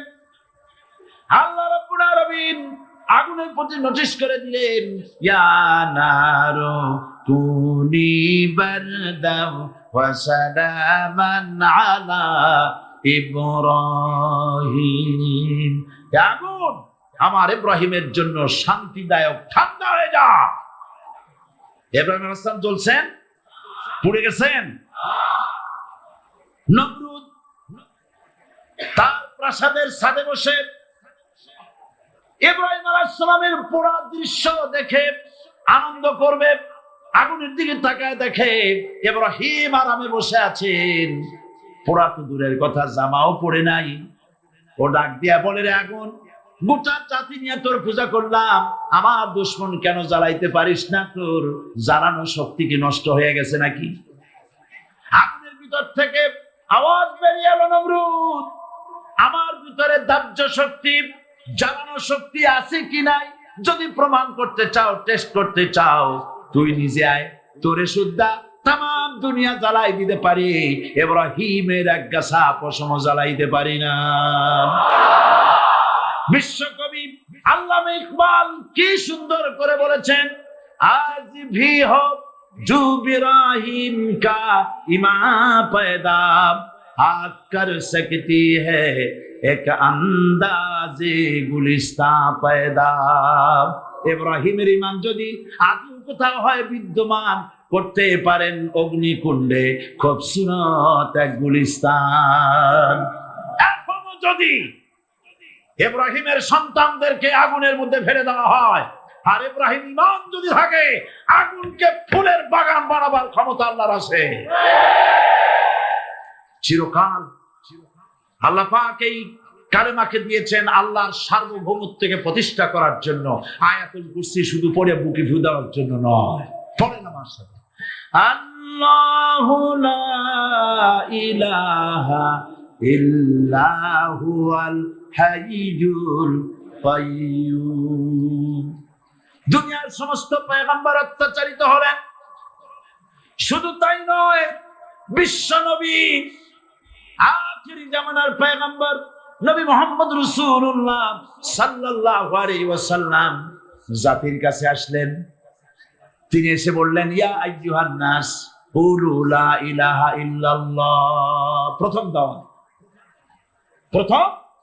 দাওয়াত শুনছেন কথা?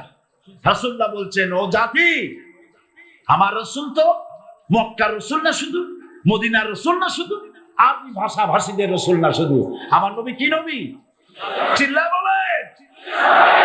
তাই তিনি বলেছেন, ও বিশ্বের মানবতা, বিশ্বের মানব গোষ্ঠী, যদি মুক্তি পেতে চাও, নাজাত পেতে চাও, উচ্চারণ করো, বিশ্বাস করো, আমল করো, বলো লা ইলাহা ইল্লাল্লাহ।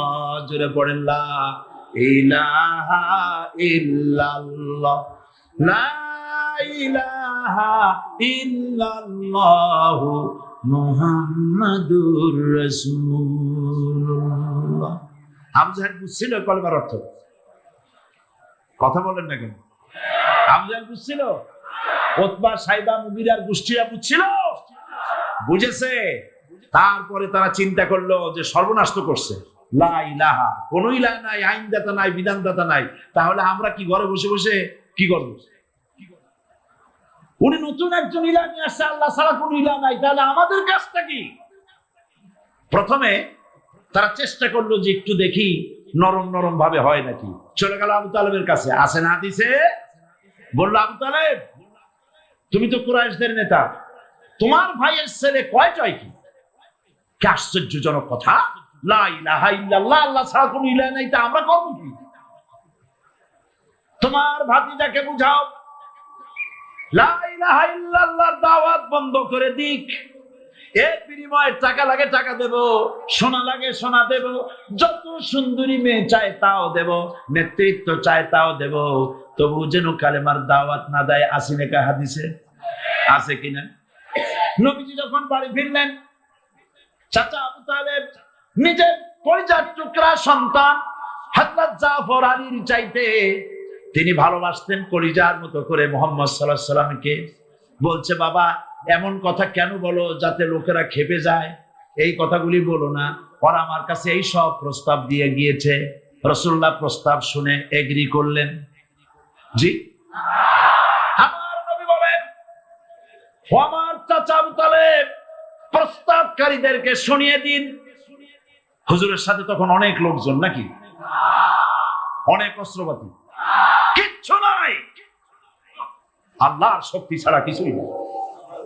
আমার নবী বলেন, ও আমার চাচা আবু তালেব, প্রস্তাবকারীদেরকে শুনিয়ে দেন। যেটা দেওয়া সম্ভব সেটা তো দূরের কথা, যেটা দেওয়া সম্ভব নয় তাও যদি তারা দিতে পারে আমারে, যেমন আকাশের সূর্যটা ধরে এনে ওরা যদি আমার ডান হাতে তুলে দেয়, আকাশের পূর্ণিমার চাঁদটা ধরে যদি বাম হাতে আমার তুলে দেয়, এর বিনিময়ে এক মুহূর্তের জন্য তাওহীদের দাওয়াত আমি বন্ধ করে দেব না। সুবহানাল্লাহ।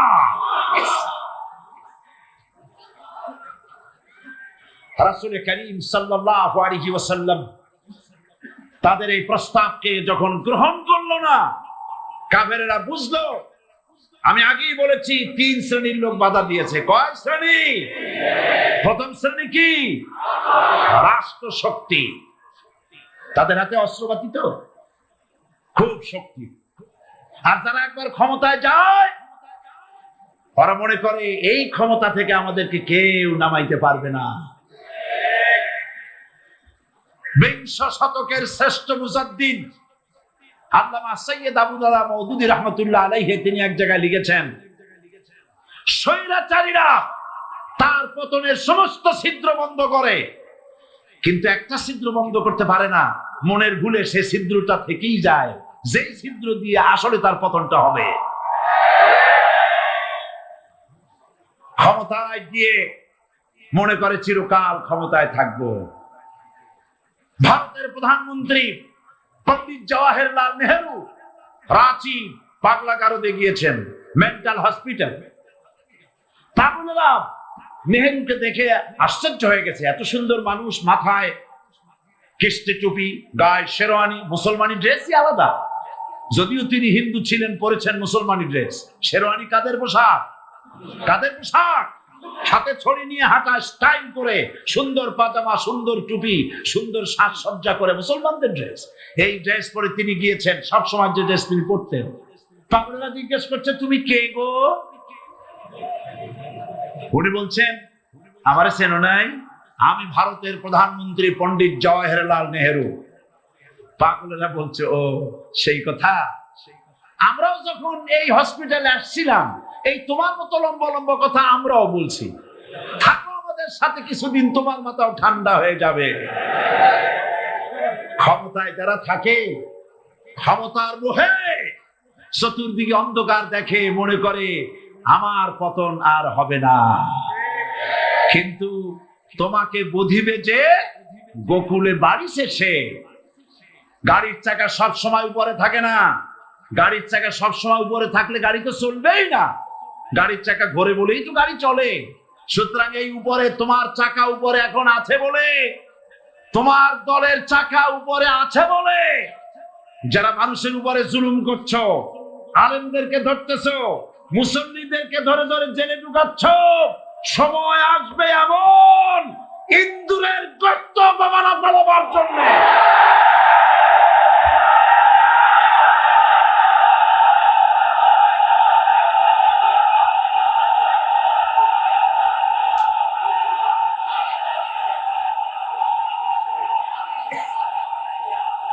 আবু জাহেলের গোষ্ঠী, আবু জাহেলের গোষ্ঠী মনে করেছে সোজা আঙ্গুলে ঘি যখন উঠলো না, আঙ্গুল বাঁকা করতে হবে। শুরু হয়ে গেল অত্যাচার। শুরু হয়েছে না?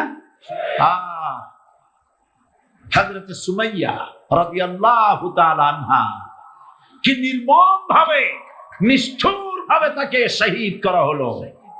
খাব্বাব, হুবাইব, হযরত খাব্বাব রাদিয়াল্লাহু তাআলা আনহুকে দেখে হযরত ওমর একদিন বলছিলেন, খাব্বাব তোমার পিঠে এত গর্ত কেন? এত গর্তওয়ালা পিঠ আর এত চিকুন কোমর আমি তো জীবনেও দেখিনি।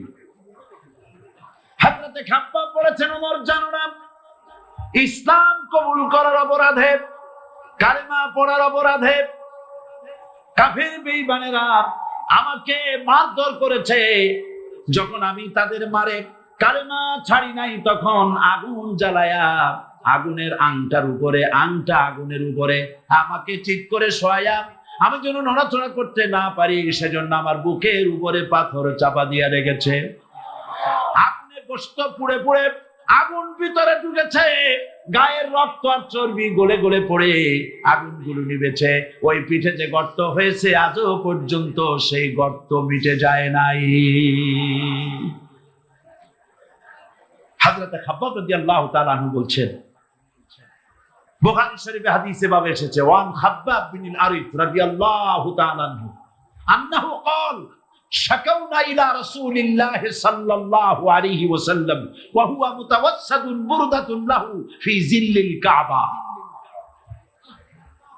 আমি গেলাম রাসূলুল্লাহর কাছে, যে দেখি হুজুর বাইতুল্লাহ শরীফের ছায়ায় আর মা আরাম ফরমাচ্ছেন। আমি কাছে গিয়ে বললাম, আলা তাস্তানসিরু লানা আলা তাদউ লানা ইয়া রাসূলুল্লাহ। হে রাসূল, আপনি কি আমাদের জন্য দোয়া করবেন না?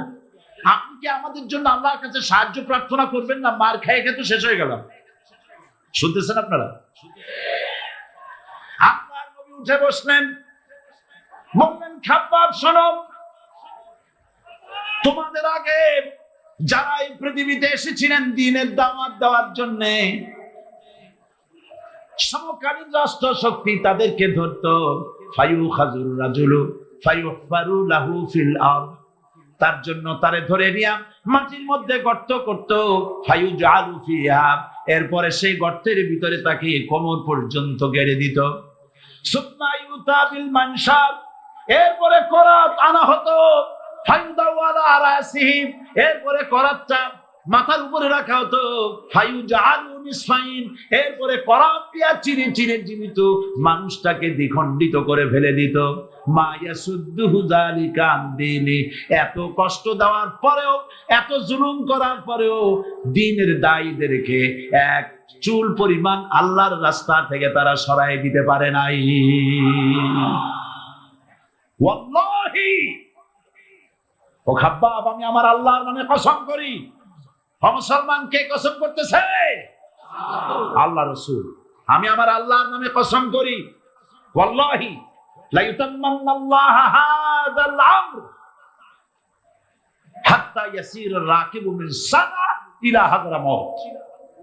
সেদিন বেশি দূরে নয়, ইয়েমেনের রাজধানী সানা থেকে শুরু করে সৌদি আরবের হাদরামাউত পর্যন্ত হাজার হাজার মাইল, এই দীর্ঘ পথে যুবতী নারী তার সৌন্দর্যের পশ্চা নিয়া, আর ধনাঢ্য ব্যক্তিরা, সওদাগরেরা তাদের টাকা পয়সা নিয়া একাকে নিয়ে অথবা দলবদ্ধ ভাবে মানুষেরা যাতায়াত করবে।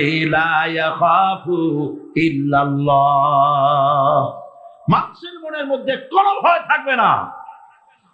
এমন একটা সময় আসবে, ওয়ালাকিন্নাকুম তাস্তাজিলুন, অথচ তোমরা বড্ড তাড়াহুড়ো করছো। তাড়াহুড়ো করো না, অপেক্ষা করো, ধৈর্য ধরো, মার খাও, জেলে যাও, শহীদ হও, আল্লাহর রাজ কায়েম হবেই হবে।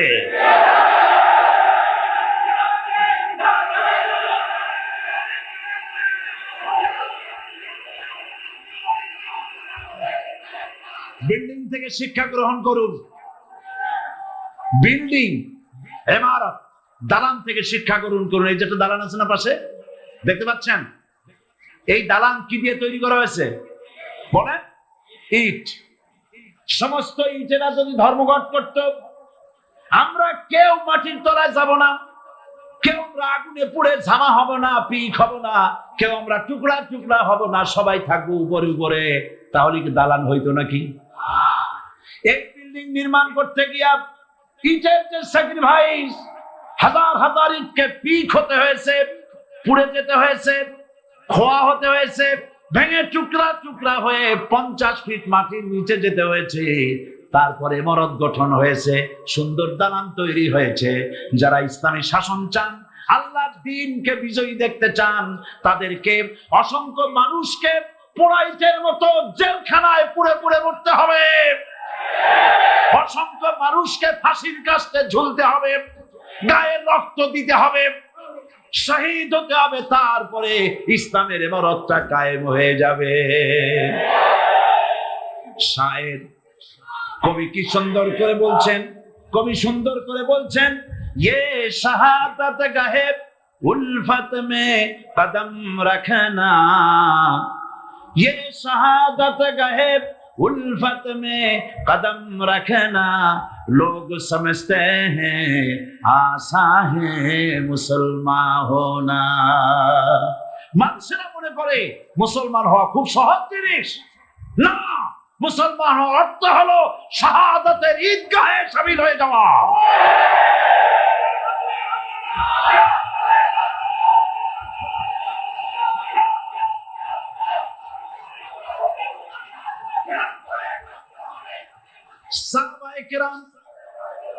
সাহাবায়ে কেরাম মার খেলেন, এবার স্বয়ং আল্লাহর নবীর গায়ে হাত তুলল। আবু জাহেল এসে হুজুরকে মারলেন, গলায় চাদর দিয়া এমন জোরে টান মেরেছে, রাসূলুল্লাহ পড়ে গিয়েছেন। হাদিসে এসেছে হুজুরের চোখ মোবারক ঠিকরে পড়ে যেতেছে, চেহারা মোবারক লাল হয়ে গিয়েছে, জমিনের উপর আছাড় মেরে ফেলেছে। রাসূলের এই অবস্থা দেখে